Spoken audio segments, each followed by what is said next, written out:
Hey everybody, I'm back with that review that I promised of the KWA KAM4 RIS that I recently just got, recently being today. This gun I got from Airsoft GI for $365, got it for $330 with the coupon code TIM, which saves you 10%. I'm just going to do a little disclaimer here. As with all my videos so far, I don't have a tripod and I don't have editing software for my computer just because trying to juggle money between college, books, food, living, tripod, and editing software kind of come low on the list.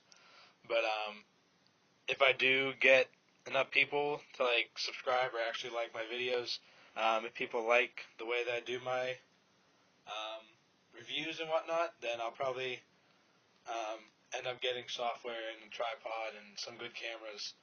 But until then, just to get my feet wet with the whole YouTube reviews and whatnot, I'm just going to stick with simple camera and holding a camera by hand. So I apologize beforehand, but just my reasoning. But anyways, before I bore you with all my other talking, here's the KM4. I did test fire this as soon as I got it, and I was a little confused because it was firing subpar. It was wasn't too accurate. My G&G probably could have shot better, but then I took a look in the manual, which, surprise, surprise, useful stuff is actually in the manual. There's actually a break-in period for this gun, and it says that after you fire about 2,000 rounds through it, everything should be about settled in. So, yeah, I probably deserve the big stupid slap of the forehead for that. But I did shoot about maybe 500, 700 rounds through it, and it's already shooting a whole lot better. The hop-up's starting to work. Still fine-tuning that here and there, but it was getting incredible range. I didn't measure it out, but I know my backyard's for at least 60 feet. I shot into my neighbor's yard, so I was probably shooting about 100 feet at a human-sized box and hitting it almost every time. So once I get this thing settled in, I'll actually give you a full, nice little shooting test if I can. But as you saw in the unboxing, I'll go over it again. You get this high cap here, KWA wind-up. It's a metal mag. It fed really nicely. It's a real snug fit in the gun. That's one thing I noticed. It's really snug. There's no wobble, or hardly any, but you really have to make sure this thing is straight when you put it in. If it's like this at all, or like this, or it's not going to slide in. It's actually really easy to disassemble as well. I've already cleaned some of the gearbox, and or the outside of it at least, and I've cleaned the barrel and taken out the hop-up and everything. It's really easy to disassemble. All you just need are the two Allen keys they give you in here, and they also give you a front sight adjustment tool. Anyways, I made some modifications to the box. Pretty much, I just cut out a little V here so that my Magpul AFG can fit. Because this Magpul AFG was surprisingly hard to get on there. I don't know if it had to do with the rails, but the AFG was hard to get on there, so I just modified the box so I can keep it on the gun. I'll start from the crane stock and work my way up. This is a really nice crane stock. The battery compartment's really easy to get to. There's a tab right here, and same thing on the other side.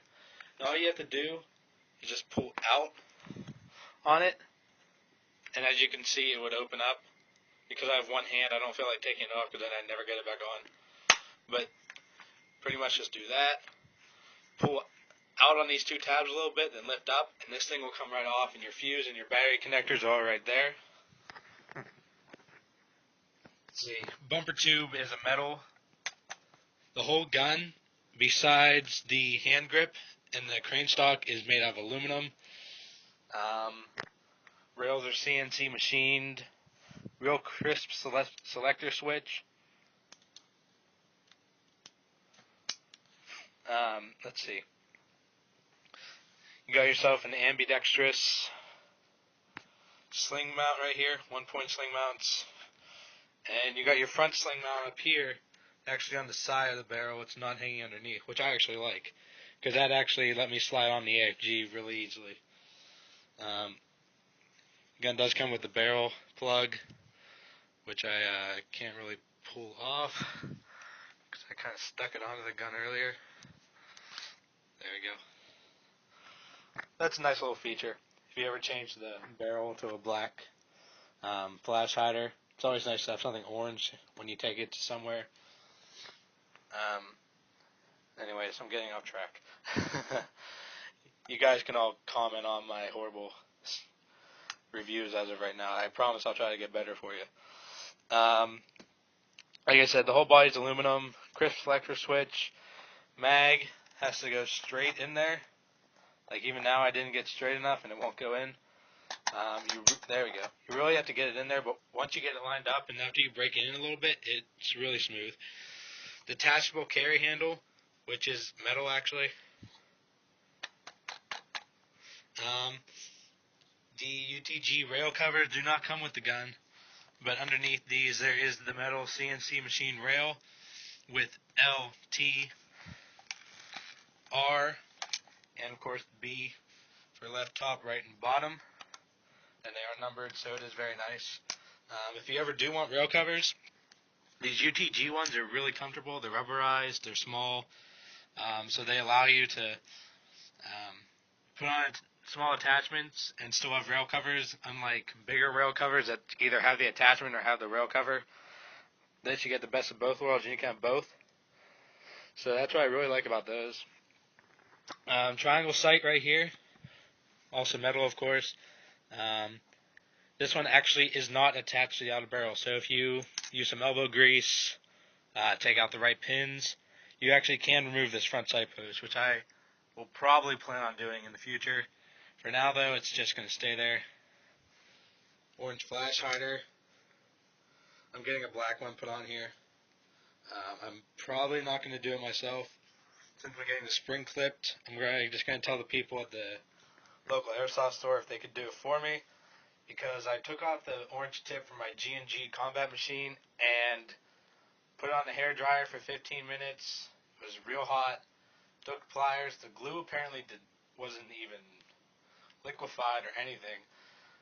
All that ended up happening was this broke. So you can see it's missing this part. Missing that part right there. That broke off. And I was just left with the little orange nub, which I actually had to carve off with a knife, which isn't the best approach, but I did get it off. So yeah, I don't want to do that with this nice of a gun. I was willing to experiment with my G&G. But anyways, pretty much covered most of the externals. Internally, this has KWA's 2GX gearbox, which is a reinforced gearbox shell with a high-performance piston, and these have high-speed motors, and they also have a 6.05 tight bore barrel in them already, which in the past KWA has had their problems with barrels, as some of you might know. But they fixed that. They've gone to a better company now that's actually giving them tight bore barrels. And this one's, as I said, I shot it earlier.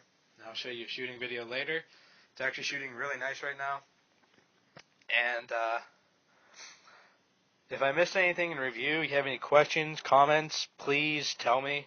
I only want to get better. Maybe actually get something started here. You never know.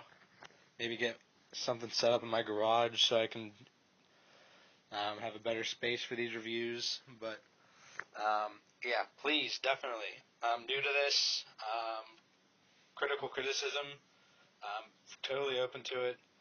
I already know I need a tripod and software, but as I said earlier, it's kind of low on my list right now. But it could be bumped up if I see that I get a good following or people like the way I do my reviews. I try to be laid back.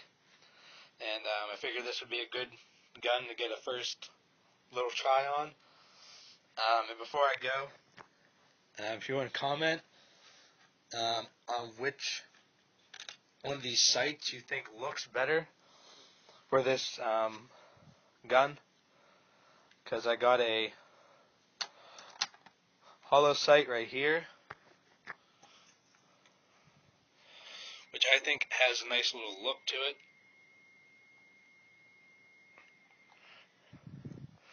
And yes, this thing actually being, even though it's aluminum, which is a nice light metal, it's still rough.